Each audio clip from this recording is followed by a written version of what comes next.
بسم الله الرحمن الرحيم. الحمد لله رب العالمين، وأفضل الصلاة وأتم التسليم على سيدنا محمد وعلى آله وصحبه أجمعين. اللهم علمنا ما ينفعنا وانفعنا بما علمتنا وزدنا علما. اللهم لا سهل إلا ما جعلته سهلا، وأنت تجعل الحزن إذا شئت سهلا. سبحانك لا علم لنا إلا ما علمتنا، إنك أنت العليم الحكيم. أسأل الله تبارك وتعالى أن يجعل نياتنا خالصة لوجهه الكريم.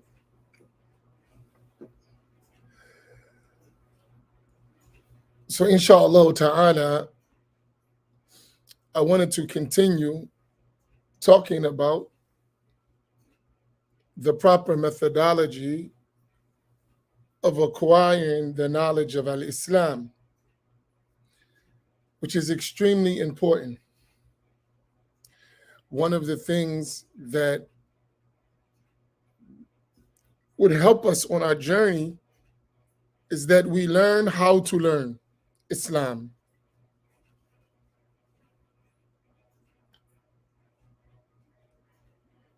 So maybe we can copy this. We must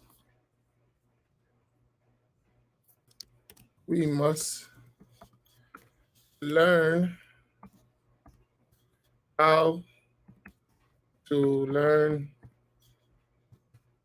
Islam.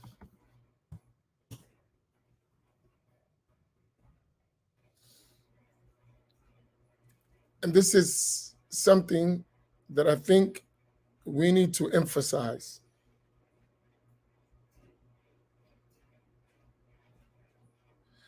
You know, I have a line that I love in the movies.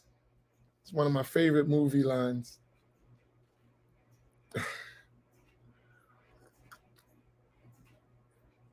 Remember that movie, A Few Good Men?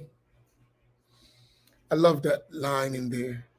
When the guy says, Tom Cruise, he said to them, I want the truth. And he said, you can't handle the truth. That's my favorite line. No, I got two favorite lines. Actually, that's my second favorite line. But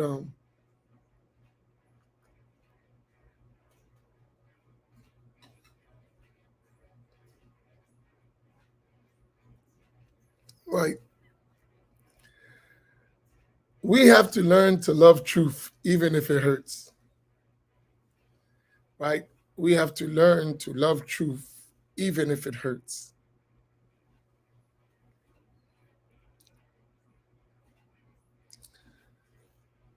So, in saying that, the fact that we must learn how to learn Islam is true. And look at us as a family, right? If I'm successful and the majority or too many, let's say, of my family members are struggling in poverty, then I'm really not successful.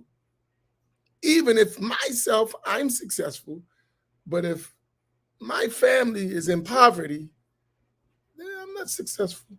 Not really. So for us, don't look at yourself as an individual. I'm straight. I got my knowledge.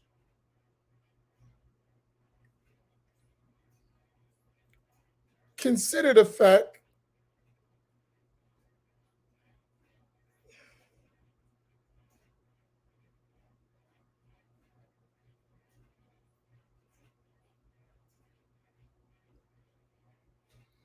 that many of us have never had the opportunity or access to learn properly.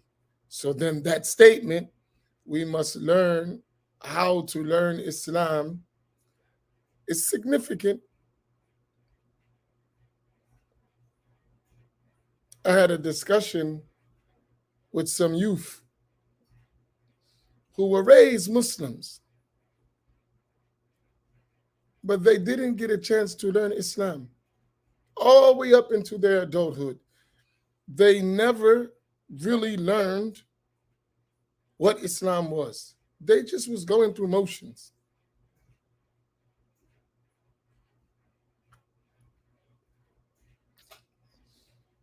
And as we were discussing, they asked me, what advice do you give us? I said, learn Islam. And they looked at me strange when I said it. They was like, we know Islam. And I looked at them with strange that they said that and said, no, you need to learn Islam. And then once you learn it, you need to practice it. But you can't practice something you don't learn.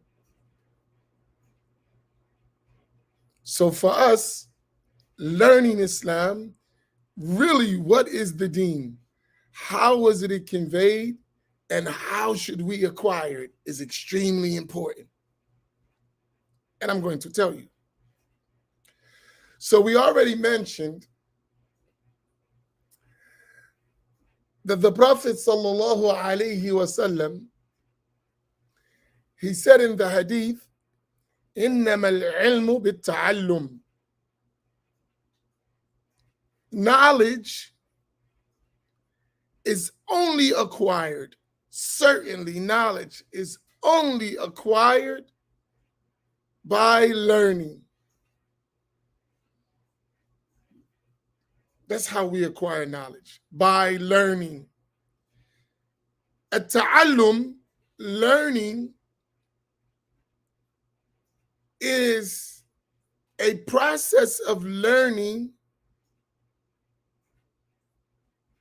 by acquisition from someone who acquired from someone before them back to the Prophet sallallahu alaihi wasallam. In Islam, that's how you are considered learning. What is the dalil? Imam Muslim, he put in the introduction of his Sahih a statement from the great follower of the companions, Muhammad ibn Sirin. He said, Inna hadha al-ilm deen, fanduru amman ta'khuduna deenakum. He said, verily, this knowledge is the religion. Allah. Inna hadha al-ilm deen. Verily, this knowledge is the religion. فَانْظُرُوا عَمَّنْ تَأْخُذُونَ دِينَكُمْ. So look well from whom you take your religion. So look well from whom you take your religion. And he followed that statement by the statement of Abdullah ibn Mubarak, radiyallahu ta'ala anhu, who said, Al-isnadu min ad-din, walau la isnad, laqala man sha ma sha. He said, verily, the chain of narration is a part of the religion. And without it, anyone can say whatever they want.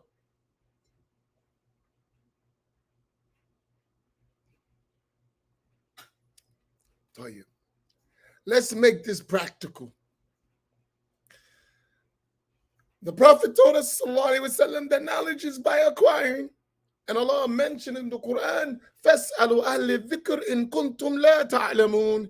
Ask the people of knowledge if you don't know. So that means there's going to be a process of acquiring knowledge. That's Islam. Without it, even if you learn Islam, it's not considered reliable information. Put that as a point of mentioning for you. Without al-isnad, even if you learn Islamically, that knowledge is not considered trustworthy. Do y'all understand this point? Even if you know, even if you learn something, but it wasn't acquired in this way, it is not considered trustworthy information. There's a big difference. I'm talking about our Islam. We don't consider it something that we rely upon.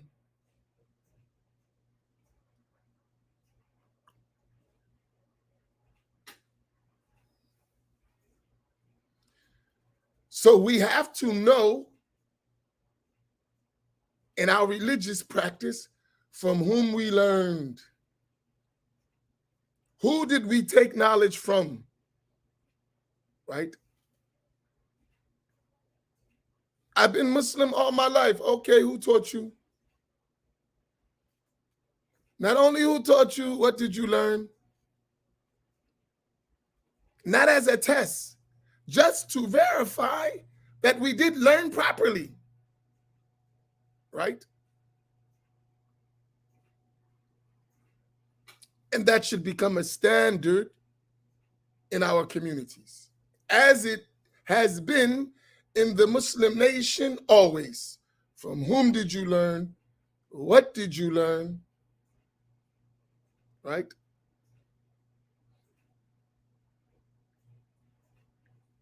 And it was important that the student preserve that and the teacher preserve that. And they even went to another level to document exactly what you took from the stuff you learned. So for instance, if you learned this information, how much of it did you learn? Did you hear all of the book? Did you hear some of the book? Did you hear only one line of the book? Did you take from him for the blessing? Did you take actually learning? Did he tell you to teach? A whole system. You follow what I mean? This is known.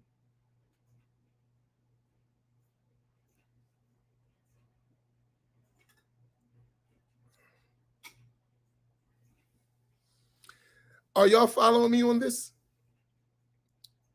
And I want to say this. Even if we're not there, because I have something in my mind that I'm trying to help in our communities revive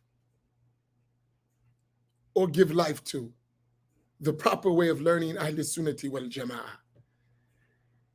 And this ain't a celebrity contest. We actually have to get to the point where it's standard among us that all of us know how to learn.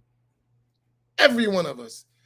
Even if all of us don't go to the higher levels of learning, there is a standard which everyone should acquire.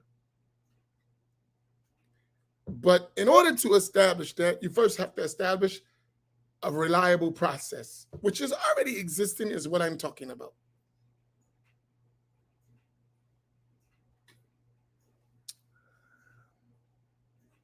So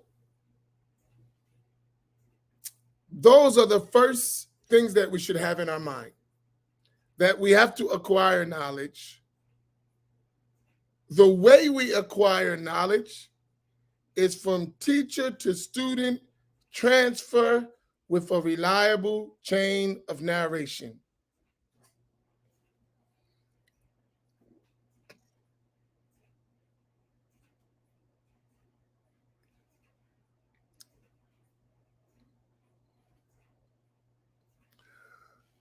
So with that, there are well-known, verifiable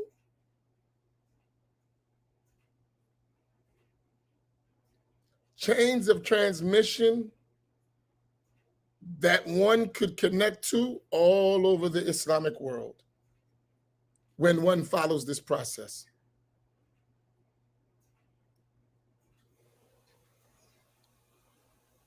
So, for instance, one would learn from one's teacher, and other students learn from that teacher. One would know one's teacher's teacher and who learned from that teacher, and the teacher's teacher and who learned from that teacher, in a trustworthy, reliable way, all the way back to the Prophet sallallahu alaihi wasallam. And this is only in Islam. This is a blessing. Only in the religion of Islam, the deen of Islam, can one do that. Right? So how do we begin such a process? Is that we start organizing our learning process and knowing what are the reliable ways to transmit Islamic information.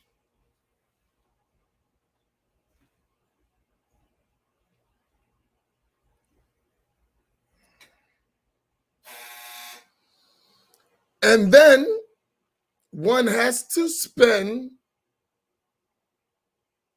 overall time learning from living teachers, whether they are scholars or not. So long as they learned in the process, it's a start, right? Everybody don't have to be sheikh, everybody don't have to be scholar to preserve this process. But everyone has to transmit.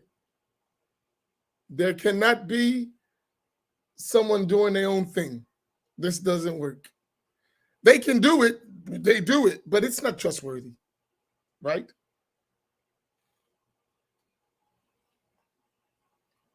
When you have this process,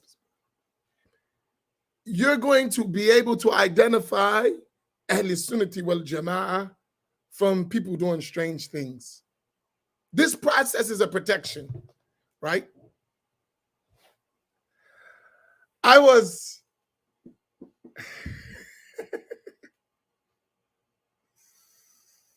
It's beautiful, our Islam, I'm telling you. Like, say, all of us in one big voice, say, Alhamdulillah.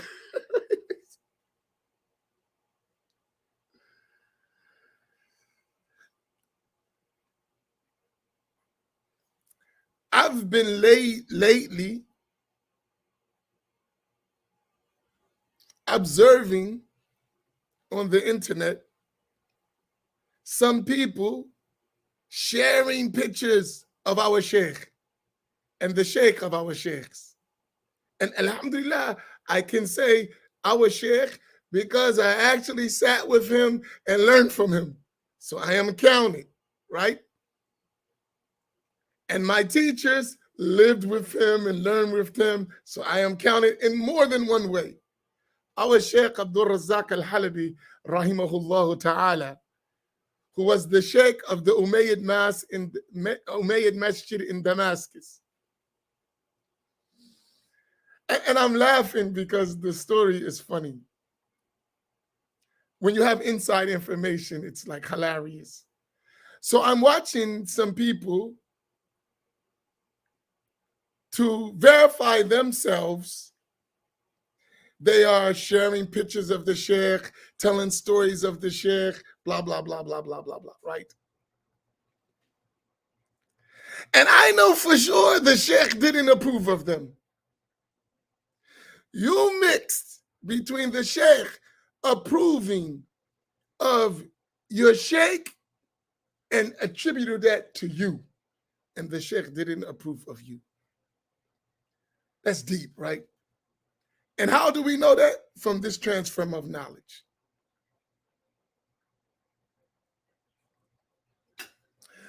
Nor in reality do you approve of the sheikh.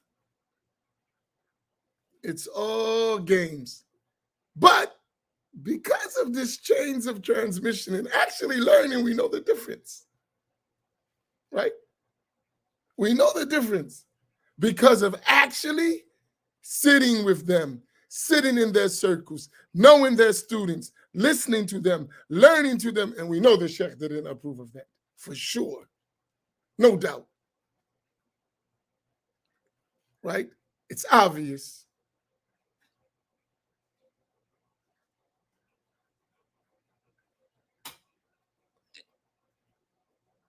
But that's the protection of our deen.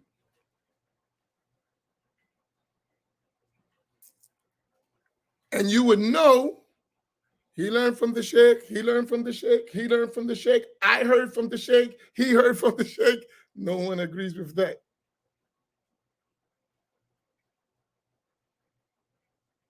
No one agrees with that at all.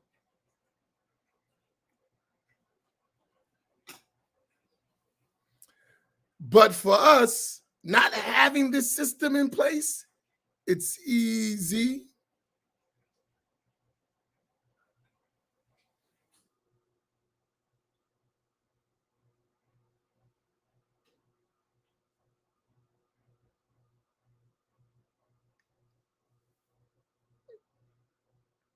Um, it's easy to pervert. But when we learn the system, even when people try to pervert, they can't. Because we're actually in the system of learning. This is extremely important for future generations of us. Okay.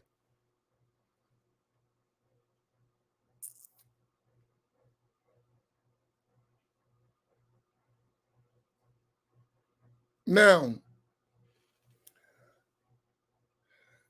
if we establish such a system among us, which we need to do, how do we begin that?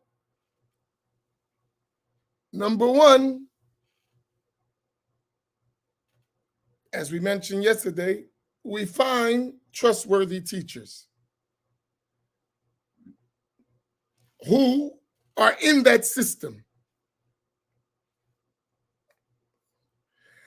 When you're in that system, there are two types of learning you're going to get, right?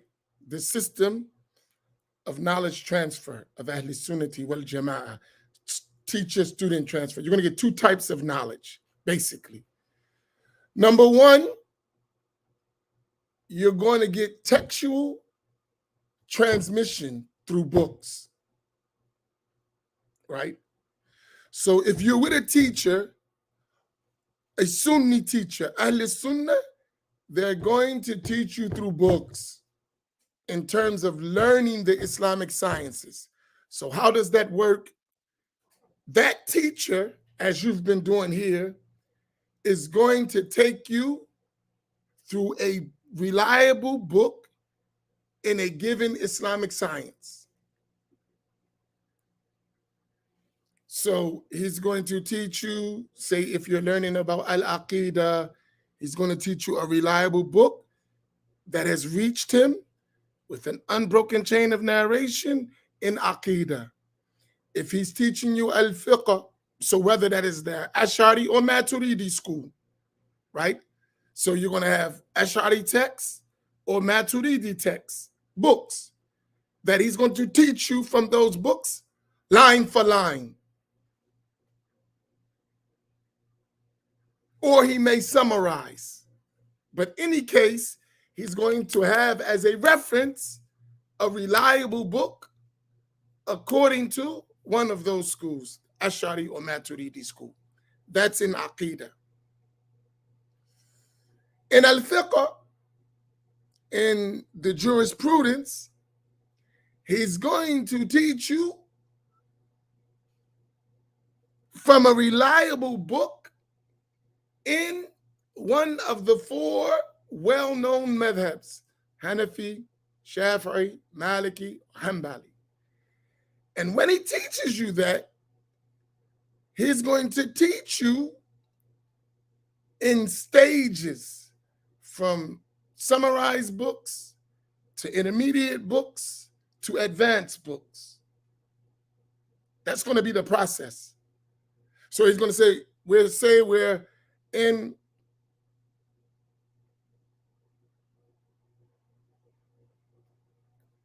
fiqh. He's going to start you with a small book. Then he's going to start you with a commentary on the book. Then he's going to go to a next level of the book, right? And then to an advance, all the way up, if you study that long, to where you're going to be reading the books where legal judgments are taken from. Like, right?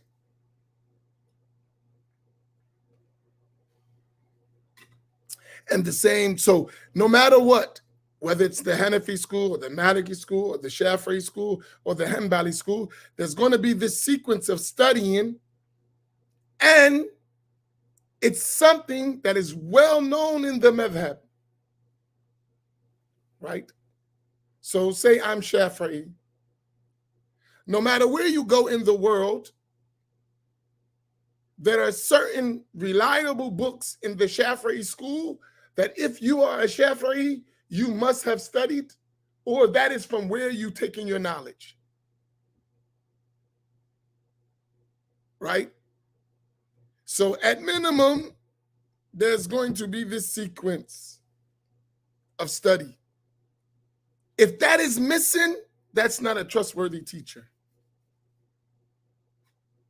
If that sequence of learning book to book to book to book is missing, there's something fishy here.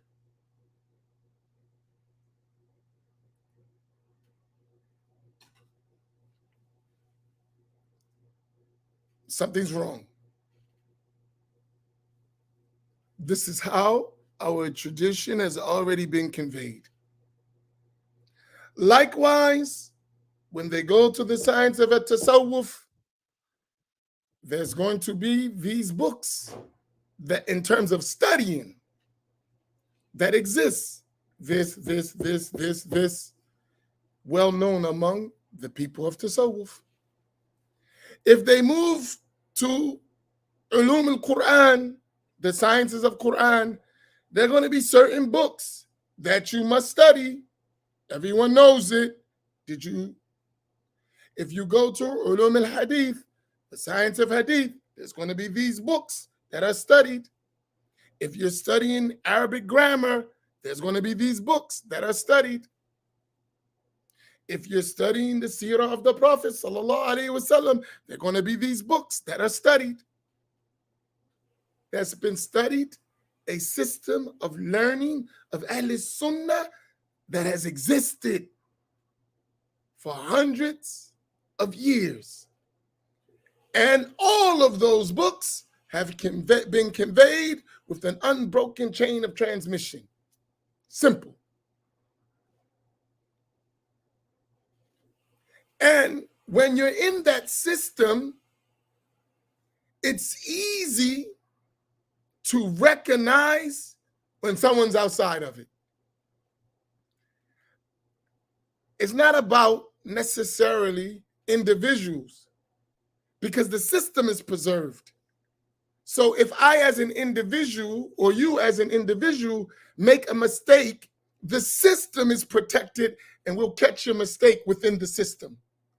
Do you understand that? Because human beings make mistakes, and it's possible for anyone. But within the system, it's protected. In the system, it's protected. And really, really, really, really, this is so important, especially for us when everyone is trying to subjugate us. It's extremely important that we understand this. Everybody running game when it comes to Black folks. I hate to say it. They running game. And if we don't recognize, we had something in the street, game recognized game, right? You can't run game on me. I recognize it. Game recognize game, right? So it's important for us to understand the system. And when you understand the system, everybody is equal. SubhanAllah. If it levels the playing field when you understand the system.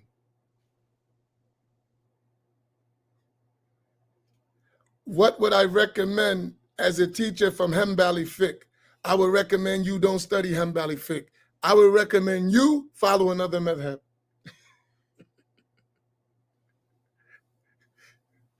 I know you didn't expect that, but you know me. You know I was going to throw a missile, right?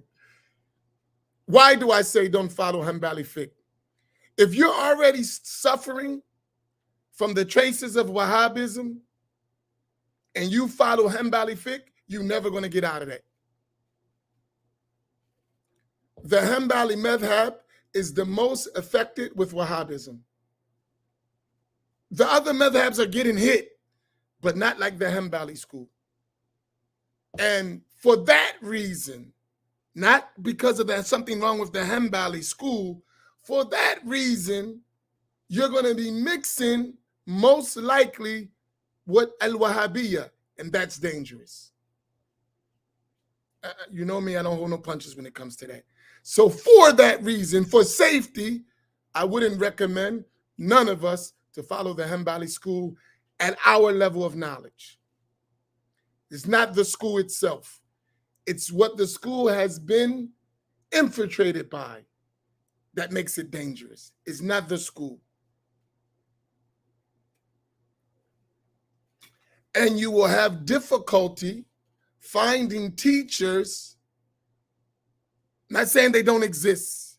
It will be difficult finding teachers who are not affected by that are happen to be Hanbali.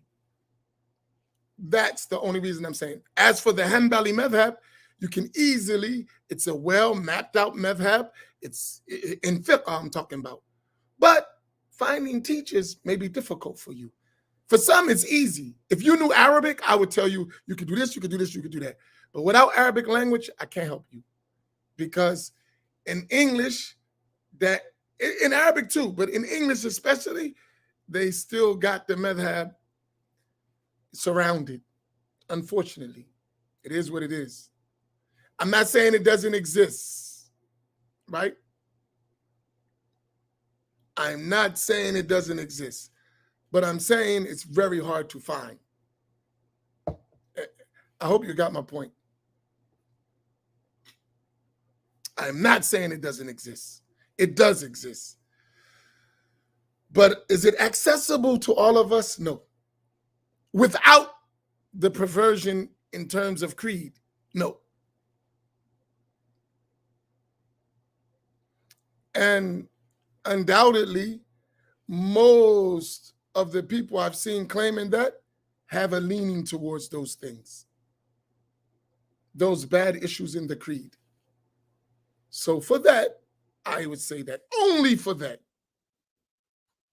But that has no reflection on the madhab itself. Zero. The madhab is a sound madhab of Ahl Sunnati wal Jama'ah. Am I very clear on that? Because I know when I hit this Hanbali stuff, people get sensitive. Am I clear what I'm saying? I'm not being confused, am I? Please, if you don't understand what I'm saying, say it now.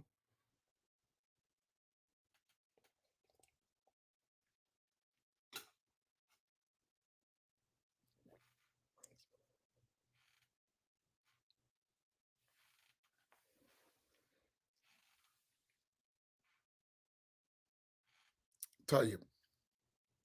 So that's in every science. Listen, this does not mean you have to be a scholar or a sheikh. You don't. You just have to follow the proper system of learning. That's it. Once you ensure that the teacher you're learning from, in a way that you're comfortable with, is within that system, then you're good. Now, in that system, you have things that are complete agreement, which we call al-ijma', consensus, al-ittifaq, right? Agreement.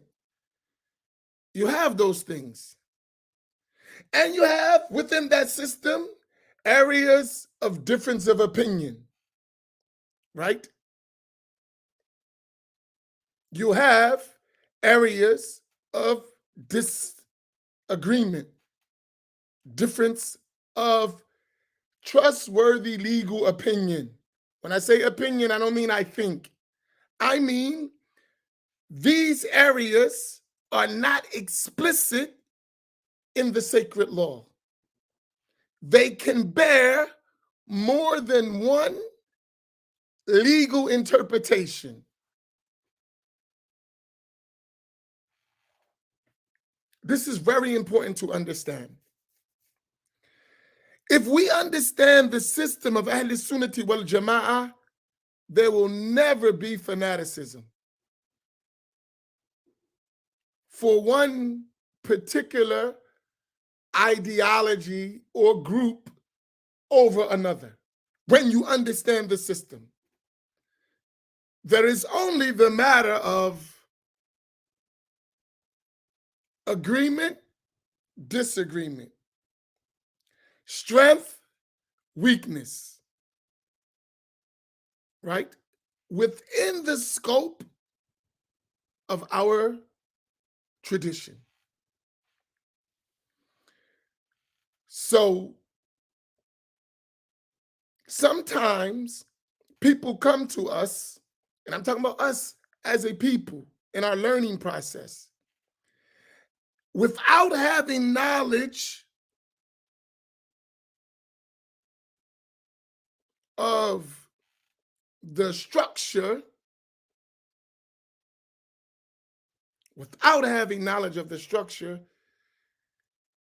it will lead you to become fanatical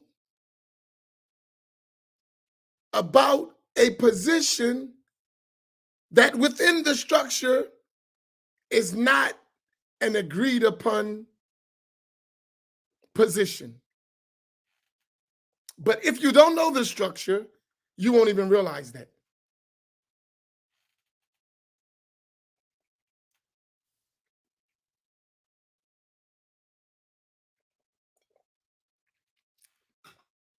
So what is important is learning the structure. And that's first and foremost. I remember Sheikh Samir, Hafidhullah, he said to me one day, I never forget this. We were teaching, and it was kind of a way of pushing us that because he's there, why are we teaching?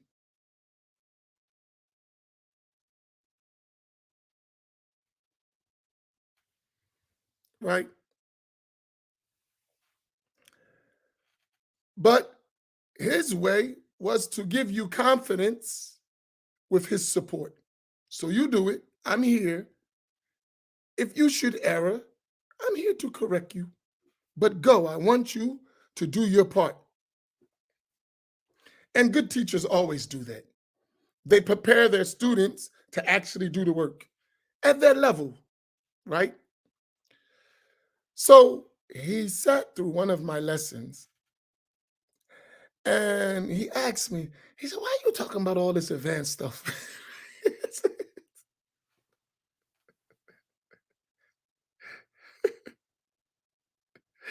Oh my goodness.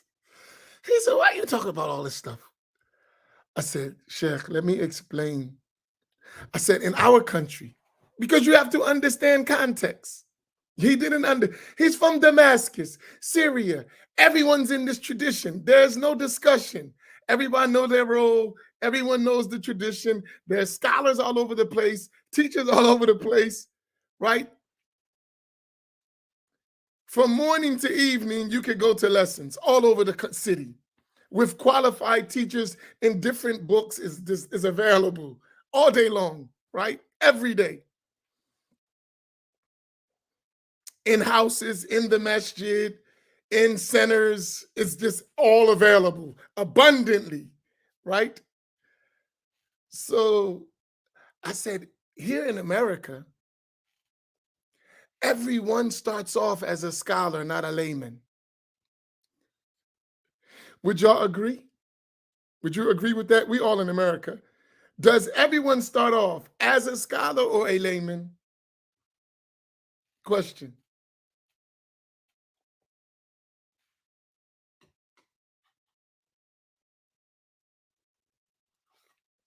Do we start off as laymen or scholars?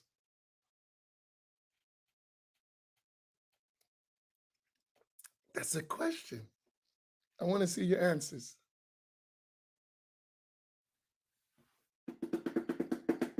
I didn't ask you in reality. I said, how do they start off? Whether it's reality or not, how do they start off?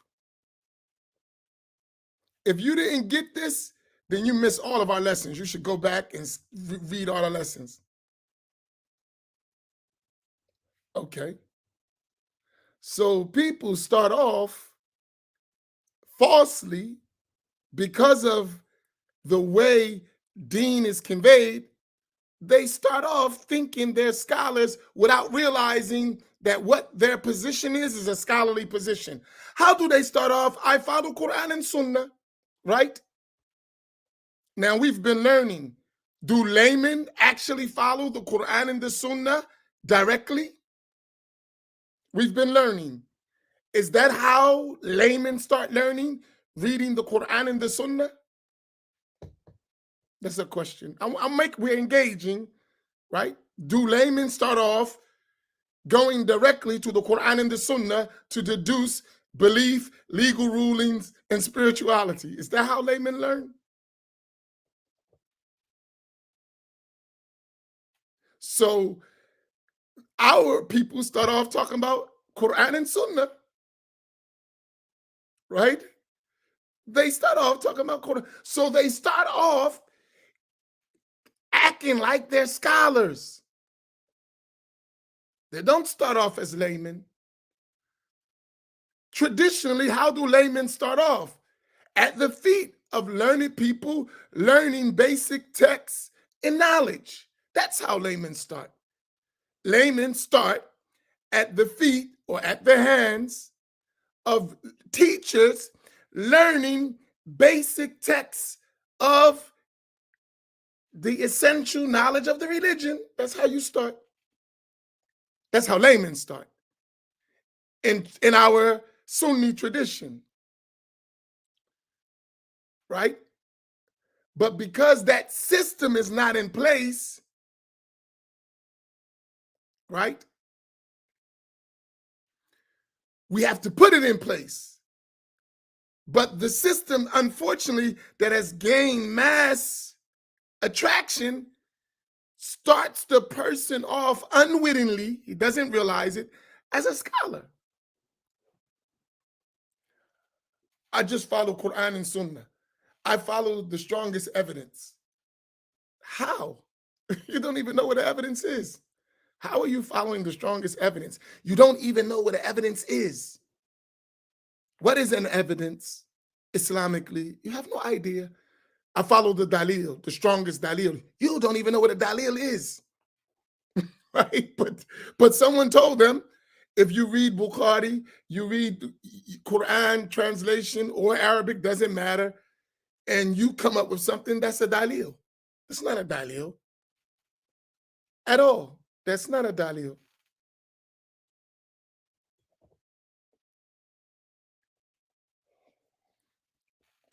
So he asked me that question. So we realized that's a problem. I said, so Sheikh, what we have to do here is we have to first, unfortunately, it's backwards, I agree. Teach the person why they have to learn.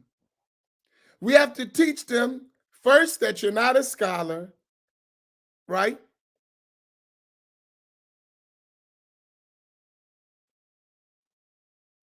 This is the work you're doing is the work of a scholar. You're a common person, and this is how a common person's supposed to learn.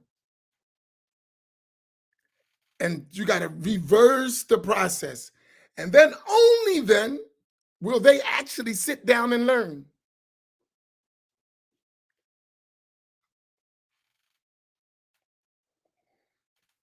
So there's a whole process of unlearning that has to take place before learning. Does that make sense? Let's put that up. There is an entire process of unlearning that must take place before learning. That's something to think about. There is an entire process of unlearning that must take place before learning.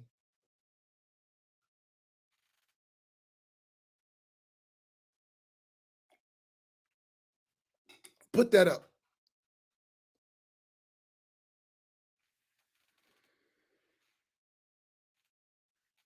We should all copy this and keep in mind. It's real. Whether you do it with me or someone else, you still have to do it. I don't care who you do it with, right? You must unlearn some of these bad things that we've learned before we can even begin to learn.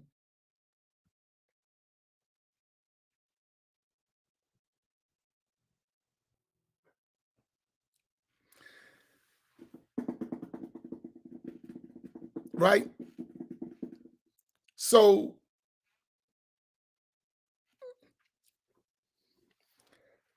if we're going to really, so there's two layers to that. There's the unlearning process for most of us, because actually we did learn, but we learned in an improper manner. We did learn. I'm not saying we don't know anything, you know.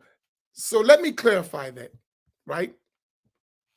Whenever I say we must unlearn, or whenever I'm talking about where we at and where we need to go, I'm never, emphasize this, I'm never saying we don't know nothing, not nothing, nothing, zero, zero, zero. I am not saying that. I am not saying that we don't know zero, zero, zero, nothing, nothing, nothing. No, I'm not saying that. I'm saying we don't have a proper system set up for us to learn properly. So please, anyone who's misunderstanding me, please correct your understanding. I am not saying that we don't know anything. I never said that, never intended it, and don't believe it. Let me give you another example where it's not so personal, right? Because when you tell some people you don't know what you're doing, they get offended, no matter how you say it. Listen, you could do that better. What you mean I could do it better? I've been doing this for 20 years. I know, but it could be perfected. That's us, right? So with all that ego stuff, put it to the side. As if you go in the gym. Many of us like to work out, right? How many of us like to exercise and work out and go to the gym? Are some of us, are we all overweight and not taking care of ourselves? How many of us go to the gym, exercise, work out, right?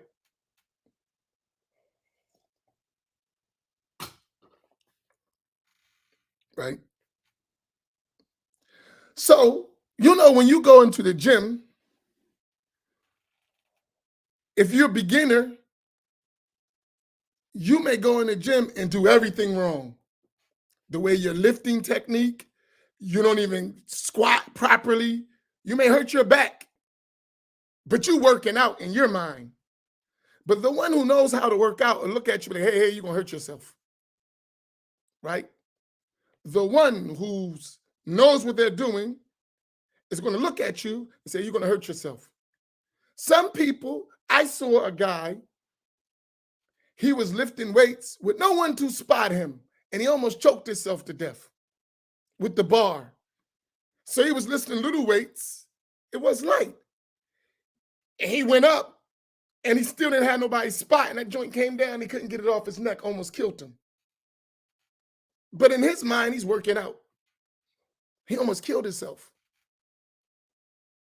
because he wasn't doing it properly. But he was lifting weights. He was,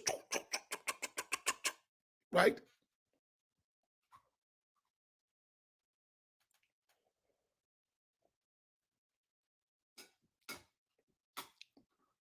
Right?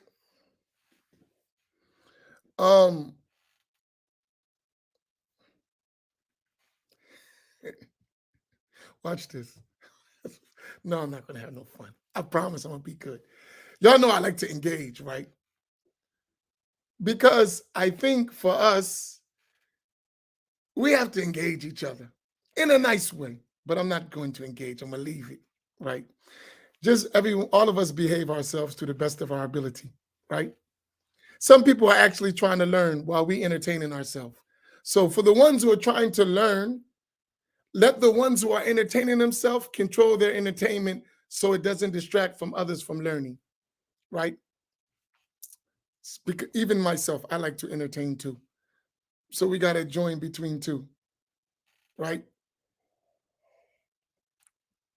And those of us are trying to learn, be patient with those of us who like to be entertained. Even while we're being entertained or entertaining, we're actually learning too. So everyone be patient with each other. Those who are here for entertainment, be a little bit patient so that the ones who are trying to learn can learn and we don't disrupt them. And those who are learning, be a little patient for the one who's being entertained because they're actually learning as well. So everybody's going to practice patience.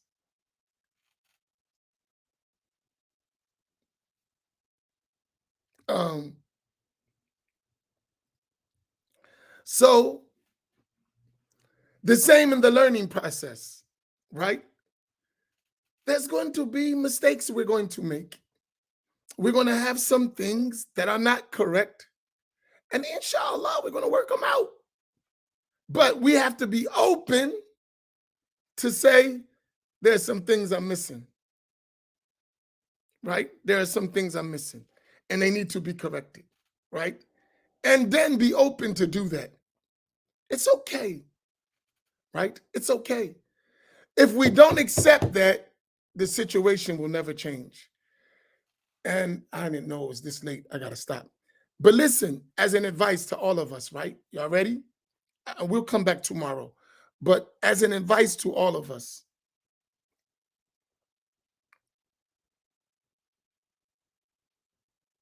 we're not just working for ourselves, we're working for future generations. We're not just learning for ourselves, we're also learning for future generations. We are going to be the men and women in the future generations' chain of narration. Let us do the best job possible in our position. We are going to be the men and women in somebody's chain of narration. Let us do a good job, right? At minimum, our children are going to relate from us. Let's take care of that issue, right? At minimum, some of us, many people going to relate from us. Let's take care of it, right?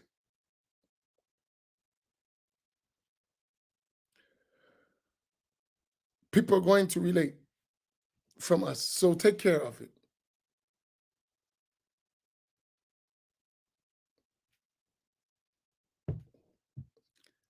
See, that's right, Nail. So fix your chain. Don't be a weak chain. Let them see you and say, I learned from my Abu, and mashallah, he started off as a weak narrator, and then he became a strong narrator. It can start like that. There were people who were weak narrators at one time and then became strong narrators, right? Imam al-Ash'ari was Mu'tazili, who was rejected.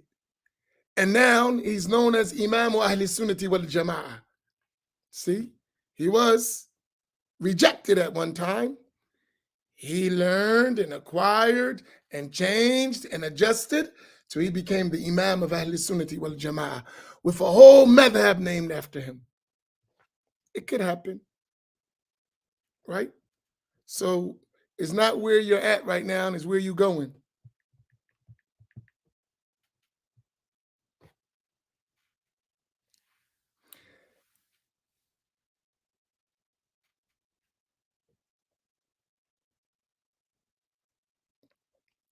Let me give you this last thing before we go.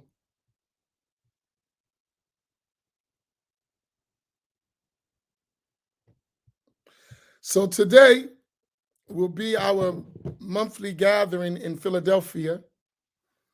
And mashallah, everyone will be there today. Sheikh Yahya Baltimore, Imam Fahim Lee, I think Imam Naeem Abdullah. We all know we're supposed to be there, and myself. So it will be a beautiful gathering today. And we will be in Philadelphia, Pennsylvania. The address, let me get my glasses, I'm getting old, is 263 South 60th Street,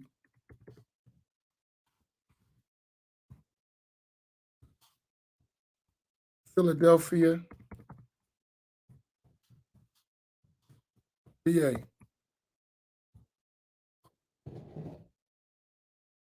I meant to put the flyer up, but I'm tech savvy. I'm shot when it comes to that. Uh, right.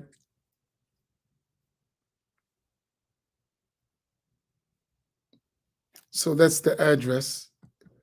Uh, don't worry, don't fear. Security will be at an all-time high. So all of those who have these bad ideas about Philadelphia, you'll be okay. We go to Philadelphia all the time.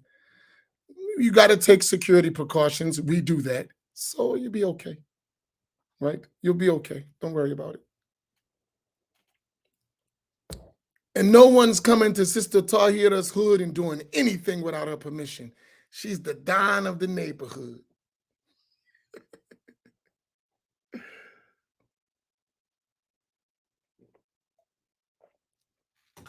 No, you don't have to worry about that. Right? You all right. You good. And forget, no matter what they say, Philadelphia is the city of brotherly love. And the brother's gonna work it out. Don't worry about it. We good.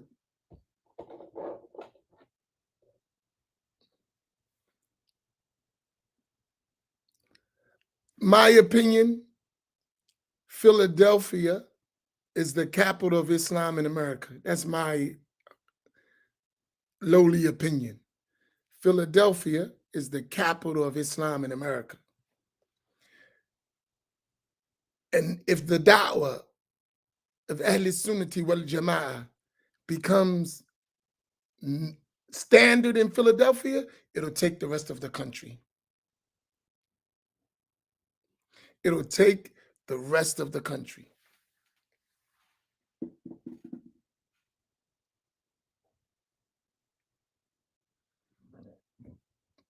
No, everybody follows Philadelphia. Everyone. The centers of learning are in Philadelphia. Trust me. That doesn't mean there's not knowledgeable people everywhere. But if Philly, like as a whole, took on a tradition, forget about it. Forget about it. It's a wrap, as they say. So that's an important place, right? Oh, here's the flyer. Nice and right. Uh, I love Philadelphia. I've been going to Philly since I was a kid, right?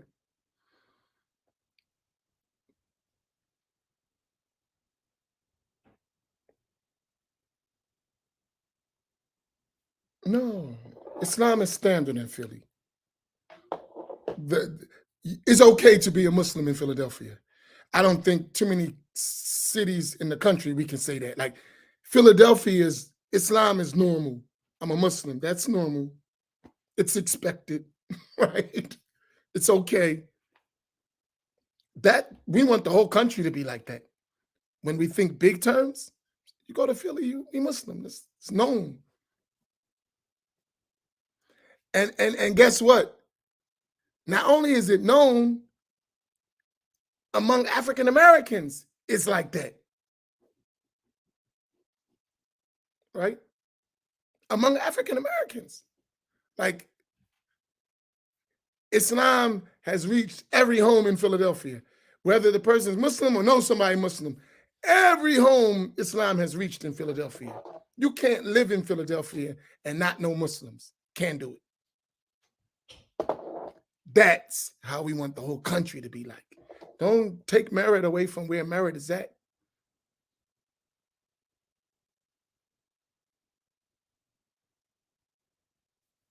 Right?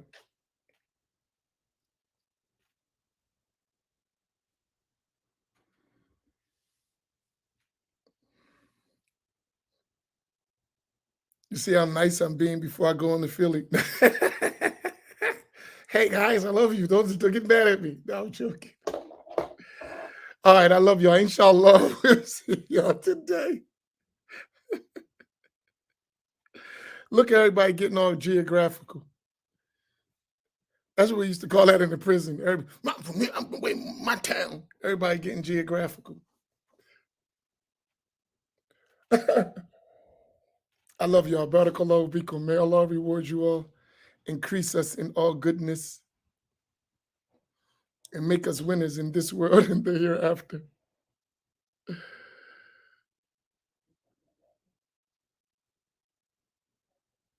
MashaAllah. Wa sallallahu ala Sayyidina Muhammad wa ala alihi wa sahbihi ajma'in. Barakallahu fikum.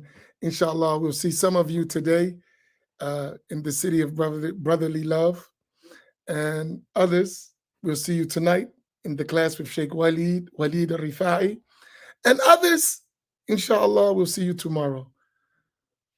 May Allah help us all to be on the right path of Ahl Sunnati wal Jama'ah. Assalamu alaikum wa rahmatullah.